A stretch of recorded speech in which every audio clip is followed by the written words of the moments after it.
Welcome into One of One Sports, the only one for your original sports commentary and analysis. I'm John Barry, and it is, of course, time to make our March Madness bracket. If you can't tell, I'm a bit of a fan of March Madness, and I'm so excited to do this. So let's get right into it. But before I make my first pick, I have to ask you guys if you want to support the channel or you like the college basketball content. We've been doing a ton of it, and we got a ton more coming this upcoming week and through the tournament. Make sure to leave a like and subscribe to help me grow the channel. With that being said, let's get into the start. And look, I haven't watched Siena play. Someone commented on one of my videos that like Siena is the strongest 16. I'm not saying I don't believe them. I might believe them. They're not beating Duke. So Duke is going to get the win there. And then Ohio State TCU, I think, is one of the hardest games to predict in this tournament, as you would kind of expect. I feel like the 8 versus 9s are always the hardest. And that would, factor out if you look at the percentages by seeding. It's like a 55 to 45 split. It's basically a coin toss between these teams. I think the 9 seed actually wins more over the past like 10 or 20 tournaments or something like that. And here, it's a bit of contrasting styles. Like Ohio State, you're going to lean a lot on Thornton as one of the best players in the country. Mobley also can knock down some shots. TCU, you rely more on punch on the outside. Levicius, or however you say his name, can be sort of a stretch 5. And then Hardy hasn't been much of a scoring, he's been a good player, but not much of a scoring guard. And I actually think they might be the best 8 and 9s in this tournament. I thought TCU was dangerous. Like if we pull up the preview here and we can look at TCU's key games. If I pull it up, sorry, this is Ohio State. How do I switch this? Oh, it's right here. So TCU, you actually beat Florida in the non-conference. You took Kansas to overtime in Kansas. You played them tight in the tournament. You've beaten Iowa State. You've beaten Texas Tech. And then it's a similar story for Ohio State. Like, yes, Michigan swept them, but they were competitive in the conference tournament. They've been competitive against teams like North Carolina, Virginia. You beat in Wisconsin. You beat in Purdue. So I think it's two teams that, as an 8 and 9, are both kind of dangerous. And it is a pick 'em. I'm slightly leaning TCU just because I like the more balanced plays, where I think Ohio State relies a little too much on Thornton, who could potentially go cold. St. John's, I'm going to have beating Northern Iowa. They've won 19 of their last 20 games. Were so impressive at the Big East tournament. Northern Iowa, don't think good enough to get the win here. They like to play slower. That's going to fall right into St. John's trap, I think. And I think Rick Pitino gets through to the second round.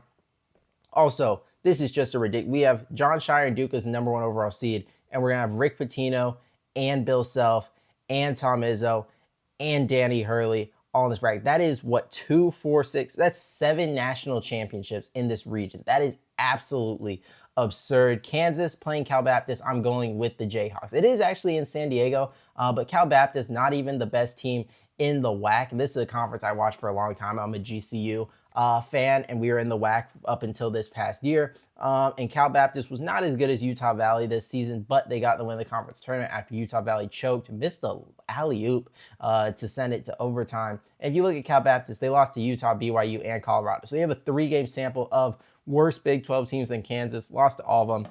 I'm not picking the upset here. Then Louisville, South Florida. This is another one. Like 11 seeds lately are actually beating 6 seeds more often than not. So this is the most likely upset seeding wise you're going to want to pick. And I do think South Florida plays a style where they are going to compete with Louisville. And Louisville is one of these teams that I think is boom or bust, because you look at it, they have some things you really like in a March Madness team and some things I think you don't like at all. One thing I really like is great guard play. And if Mikal Brown is healthy, you can have Mikal Brown, Caldwell, McNeely, or Conwell. Conwell's better than Caldwell. I mix those up for a second. Any of them could kind of go off, and you have like these 4 Mikal Brown and Conwell are definitely dynamic. McNeely and Caldwell can be dynamic. So you could have up to 4 dynamic guards, and that could be enough to pull an upset in the tournament, maybe go on a run.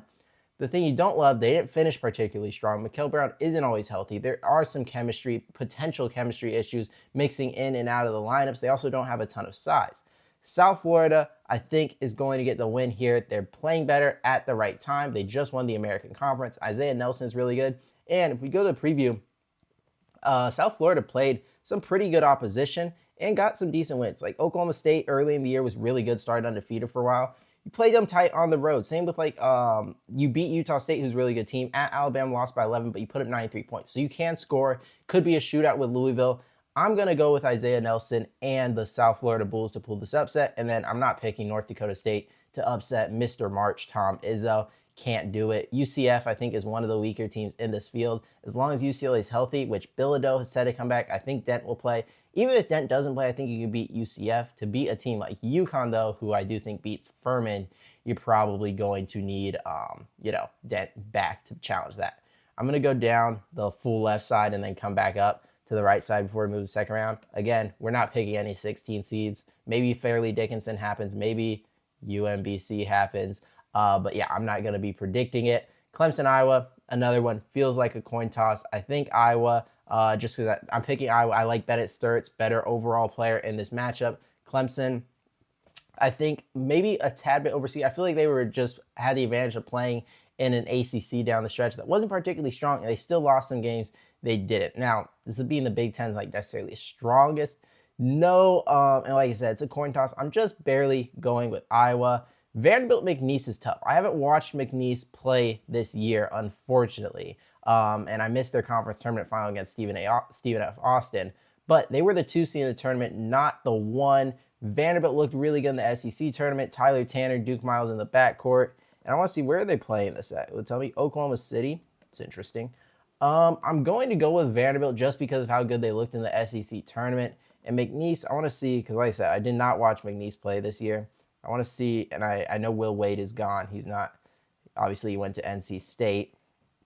So lost to Santa Clara, lost to Michigan, 2-1 against Stephen F. That's interesting, because obviously you typically are going to pick 1 or 2, probably 1, 5 over 12. I don't think it's going to be the 1 because I'm not going to go through it right here, but I think the ones on the other side of the bracket are a bit more likely.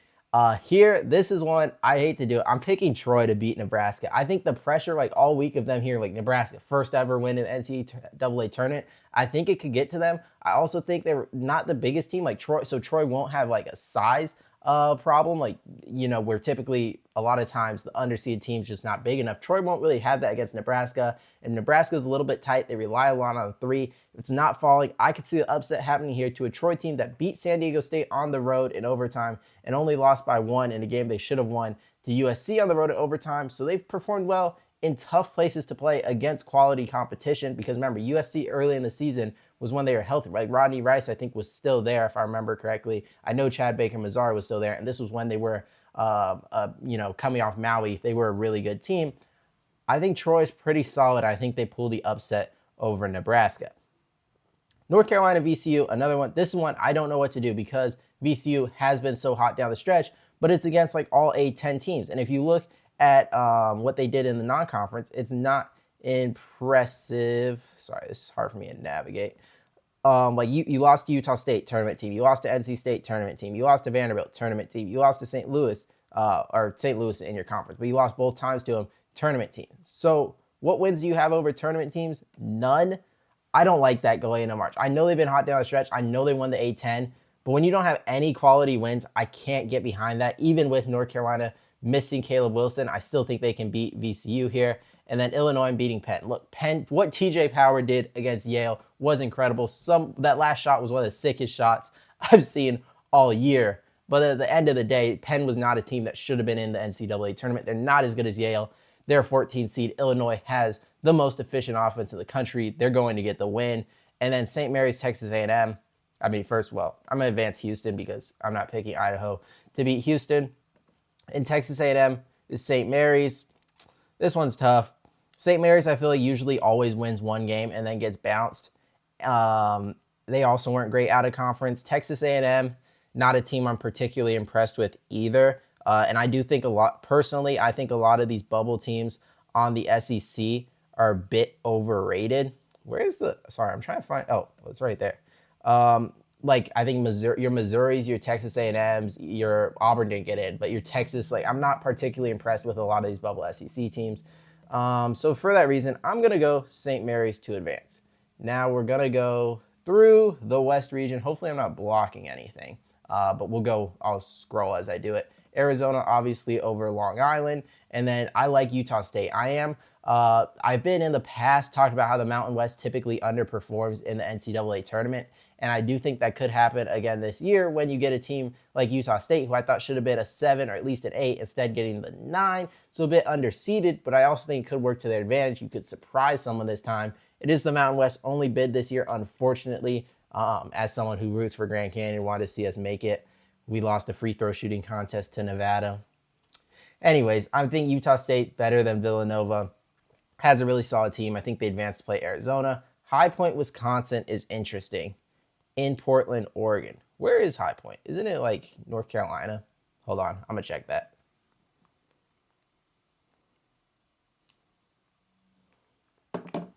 Bang, it is in North Carolina. What a pool, what a pool. Okay, so the thing about this is, okay, I'm gonna do Arkansas, Hawaii first, just real quick. If we look at Hawaii, because I'm gonna pick Arkansas in this game. I know John Calipari had some struggles in the tournament at the end of his tenure at Kentucky, losing to St. Peter's, losing to Oakland. There may have been one more actually. But Hawaii, I don't think is going to do it. I think Darius Acuff, Malik Thomas, too good of a backcourt, and Arkansas too hot winning the SEC tournament. And the thing about this is, I feel like everyone's going to want to see Nick Boyd, John Blackwell versus, like, also, this is the region of the backcourts. Jaden Bradley, Braden Burries, Nick Boyd, John Blackwell, Darius Acuff, Malik Thomas. Some incredible backcourt. Braden Smith, Fletcher Loyer. The best backcourts in the tournament are in this region. And I think arguably the two best are here at 4 and 5. With respect to Arizona, with respect to a team like Vanderbilt on the other side. These guys are absolutely balling out. So everyone wants to see this.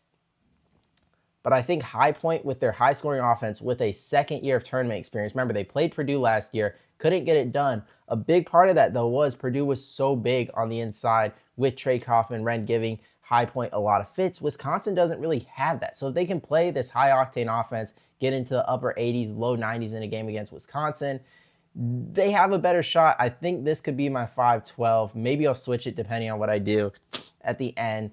Texas Tech, Akron's the last one. Like I said here, I'm not particularly impressed with Texas, so maybe I'd slightly lean NC State. Also not huge on NC State. Either of them, I am picking to lose to a banged-up BYU team. I think AJ DeBansta is good enough to get one game. He was torching some teams in the Big 12 tournament. I think he's going to show out here and get one win. Like I said, BYU, if they were healthy, if they had Richie Saunders, they'd be more dangerous. Dawson Baker, they'd be more dangerous. Right now, very limited team, not a lot of depth, but they do have the best player on the court at pretty much all times. I think it's good enough for one win in March, and then Gonzaga beats Kennesaw State. Round 2, here I'm going to go with Miami. I think they're a pretty good 7 seed. I know they had a really rough day against Virginia in the semifinals of the ACC tournament, but we just saw them play Virginia and perform much better. So I don't think they're a bad team. I think they have good size. Malik Reneau, Ernest Uday on the inside. They can score in the post, rebound, but they can also shoot. True Washington is a good player. Shelton Henderson gets downhill. And Trey Donaldson is a very good point guard to set it all up. I like what Jay Lucas has done in year 1. And like I said, I'm not a big fan of these bubble SEC teams. And let me scroll up, make sure I'm not blocking any of that. It should be OC now. And then Purdue, look, Queens getting in is really cool. I love to see the upset. I don't think Purdue does it again. I know they lost St. Peter's in Sweet 16 before. I know they lost to Fairleigh Dickinson, obviously, as a 16. They've lost to North Texas recently as a 4 seed. There's another one. I don't think it's happening this year. I think they at least get to the round of 32. And now let's take a look at the Midwest. All right, in the Midwest, again, look, could UMBC do it again? Maybe. I don't think so, though. Michigan, I mean, do I really explain this? They're huge. Even with LJ Kaysen missing, they're just too talented to lose to a 16 seed. Georgia, St. Louis, I think are two teams that actually are kind of comparable in terms of style play. You're going to be defense heavy, rebound heavy, and I think play at a similar pace. I haven't checked the numbers, but it feels like these are kind of similar profiling teams.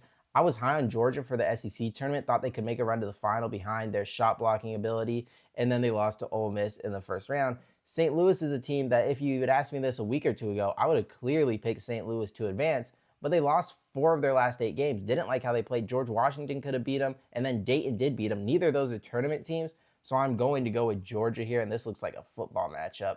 The J.J. McCarthy, or no, that was the Cade McNamara, J.J. McCarthy backup team. Not college football season right now, not college football. Akron is the one. See, this is the one where I could see myself switching to Wisconsin over High Point because I kind of want to take Akron to beat Texas Tech. And when you look at Texas Tech, they are a giant killer. You won at Duke. You won over Houston at home. You won at Arizona. You won at Iowa State. Those are 4 wins over top, 7 teams in this tournament. But of course, giant elephant in the room, JT Toppin is not here.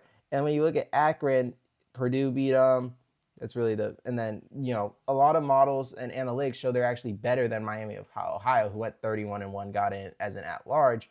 So could I see myself taking Akron? Yes. I don't think it's optimal though to pick 2 5-12s, especially in ESPN's format. If you guys want, I would suggest there are other outside. I think this one looks good on video, but there are other ones where you get more point boost for picking upsets in the first round, which makes it more fun in my opinion.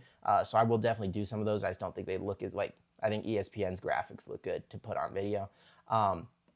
But Akron almost feels too obvious because the analytics were saying they're better than Miami, Ohio, because Texas Tech's banged up. It's almost too popular. Feels like a trap. Not great analysis, but I'm going Texas Tech. And then Alabama's a team. I just don't like to pick them to lose in round one because there's so many possessions in the game. They put up so many points. Most low-seed teams just can't keep up with that. Here, let me scroll down. Should not be blocking. I like SMU to beat Miami of Ohio. Look, I'm glad they got in. Think they deserve to get in. I also don't think they're that good. And then SMU Tennessee. I don't feel too strongly about it either way. I'll slightly lean Tennessee. I like Jacoby Gillespie at point guard. And SMU wasn't necessarily impressive in the ACC tournament, though they could have beaten Louisville. So wait, was it Louisville? I think it was Louisville. Virginia Wright State. This is interesting because Virginia, if you ask me, they're probably my least favorite of the 3 seeds. So, but I haven't watched Wright State, so I want to see, do they have anything interesting where I could go crazy upset? Yeah. All right. I'm not going to pull the trigger. Like I said, I don't love Virginia, but they do have a lot of shot blocking. You can ask Cam Boozer that. And they do have size that could probably give small schools trouble. Though I haven't, maybe Wright State's huge. I've not watched Wright State. Kentucky, Santa Clara, that's pick'em. Iowa State advances. I'm going to go Kentucky. I think Santa Clara is a fine team that benefits from playing in a conference with 2 real teams. So I don't think the West Coast Conference should get 3 teams in. I really don't. When the Mountain West gets one, and maybe I'm Mountain West homer because GCU is there now, but I really don't think the West Coast Conference should get in 3 teams when you basically have 3 teams. So I will go Kentucky to win. So that is, okay, yeah. So that is my round of 32. Coming back up top here, Duke over TCU. Look, I said TCU can give some teams some problems. We pointed out how they beat in Florida and how they took Kansas down to the wire. They've taken Houston down to the wire, beaten Texas Tech, beaten Iowa State. So I think they could push Duke to their limits. I actually think either Ohio State or TCU or TCU could do that. And Duke's obviously not healthy. I don't know when Gungba is coming back, but he should be back at some point. Caleb Foster, I'm not sure is really going to come back. At best, he comes back in the Final Four. I'm not sure he's going to be there. So with the starters down, this could be interesting. Cam Boozer, though, TCU, I don't think Punch is going to really slow down Cam Boozer. I think he would have a big day, and I do think Duke would get this win. Here, St. John's versus Kansas. This is why I'm torn on because St. John's was so hot down the stretch, looked so good in the Big East tournament, and has they both have great coaches. But St. John's also was so bad in non-conference. So I'm trying to parse, was it that they benefited from playing in a weaker Big East and can match up well with UConn, or did they really figure something out after non-conference play and now are a really good team? Because if it's the former, then I'm picking Kansas to win. If it's the latter, St. John's is clearly playing better than Kansas right now.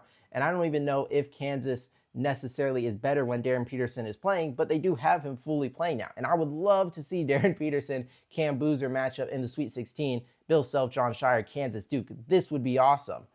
This would be not as cool. I'd prefer to see this. And last year I got burnt by St. John's picking them to go, I think, to the Elite 8 or Sweet 16. I can't remember. They were in the region with Texas Tech. Can't remember if I picked them I think I picked them Elite 8 and then they lose to Arkansas in the round of 32. And look, you can say in the last 20 games, they've only had one off night, but it is that off night that scares me. That offense took basketball back 100 years, and we saw the same thing in the tournament last year, one of the worst offensive performances. And there's just part of that scares me, that it's always in them to have such an abysmal offensive performance that they could honestly lose to Northern Iowa. So I am going to go Kansas. I'm going to go Kansas to the Sweet 16. South Florida and Michigan State, this is where I think it ends. I could see South Florida winning this game, actually, but I think Jeremy Fears, really good point guard, and I think Tom Izzo, we know, usually performs quite well in March. I think he gets the win. UConn, UCLA. I'm going UConn. Danny Hurley, even last year's team, which was way worse than this year's team, took Florida, who won the tournament all the way down the wire. I think he knows how to coach in March, get the best out of his guys. I also think they've typically responded pretty well to these kind of bumps in the road. Like coming off Marquette, they looked much better to start the Big East tournament. And coming off the loss to St. John's, they absolutely pummeled them. So I think we get a hot start from UConn. They advance.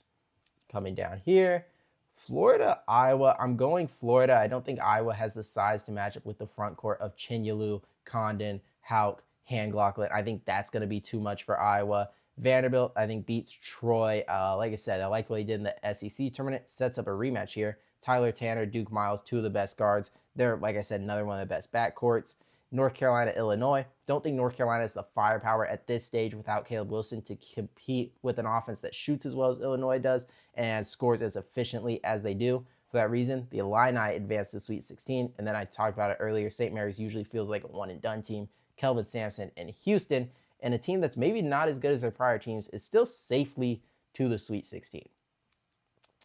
All right, here, Arizona, Utah State. Like I said, I do like this Utah State team, and I think they are quite dangerous, but they aren't the best on the inside. And we have Krivas, Anawaka, and Koa Pete on a team that scores so much in the paint. I think that is going to be the reason Arizona State gets by. High Point is going to put up, like, Arkansas doesn't have a lot of depth. So in a game against High Point, where they might be running, go try and score a lot of points, I could see Arkansas tiring out. But at the end of the day, am I going to pick a High Point to the Sweet 16? I kind of want to, and it would just be like a free Elite 8 trip for Arizona. But I can't do it. I'm going Arkansas, and this scares me because Wisconsin could come out of here. And then if Wisconsin, the thing is, if Wisconsin gets by High Point, Arkansas versus Wisconsin feel like similar teams, backcourt led, could go either way. And Wisconsin's proven they can beat some really good teams. You've beaten Michigan, you've beaten Purdue, you've beaten, I think, Michigan State. I know you've beaten Illinois. So they could be dangerous. So picking them to go out in round one is a bit scary. I will go Arkansas here. So we have another 1-4. Don't wait. So what do we have? We have 1-4, 1-5, 2-3. So it's been really chalky for me so far. So we're gonna have to, and I'm gonna continue it here because I don't think BYU is a Sweet 16 team in their current form. Maybe earlier in the year, and I don't even necessarily think this Gonzaga team is awesome, or Gonzaga, I should say. But I do think they have enough to beat. They're banged up too. They're missing Huff, but I think they beat BYU. And I think Miami upsets Purdue in a big one of the tournament. I think a lot of people are going to be high on Purdue because of what they just did in the Big Ten. This Miami team is very solid, though. Has good interior play to match up with Clough and Kaufman-Renn in Renault and Uday. I think they have the guards as well. I'm going with the Hurricanes there as a kind of a surprise. Michigan gets by Georgia. Texas Tech, Alabama. I think Alabama too much firepower for a team missing their best player. Atwell and Christian Anderson will do what they can here. Won't be enough. Tennessee, Virginia. I'm going to go Tennessee. These teams feel like really similar. Like I wouldn't be surprised if Virginia, wouldn't be surprised if it's Tennessee, but I want to pick a little bit of a lower seed to get through. So I will go Tennessee. And then Iowa State, the way they shoot it, the way they generate turnovers on a Kentucky team that struggles with point guard play, that feels like a recipe for disaster. So we have our Sweet 16. Duke going to beat Kansas. They already played this year. Duke beat them. Went out Darren Peterson. Darren Peterson's here now. Is that better for Kansas? I don't know. But Cam Boozer, Darren Peterson, matchup potential top 3 at minimum 4 picks. Will be really fun to see. Duke probably has Gungba back. If they don't, that could actually be very interesting. I'm assuming they have Gungba back for the Sweet 16, but I don't know. And like Duke at this point, this is kind of a gauntlet. TCU, then Kansas, and then the winner of Michigan State, UConn. Who I'm going with UConn. I think it's a surprise. I think a lot of people are going to pick UConn to lose here, and I don't think a lot of people are picking UConn to the Elite 8. I think people think they're one of the weaker 2 seeds, but I like Dan Hurley in March. I was also really high on them. Like, this was my preseason national championship pick where I picked Duke to win. So I've been high on UConn kind of all year, but Dan Hurley did last year was super impressive. Let's do Arizona's beating Arkansas.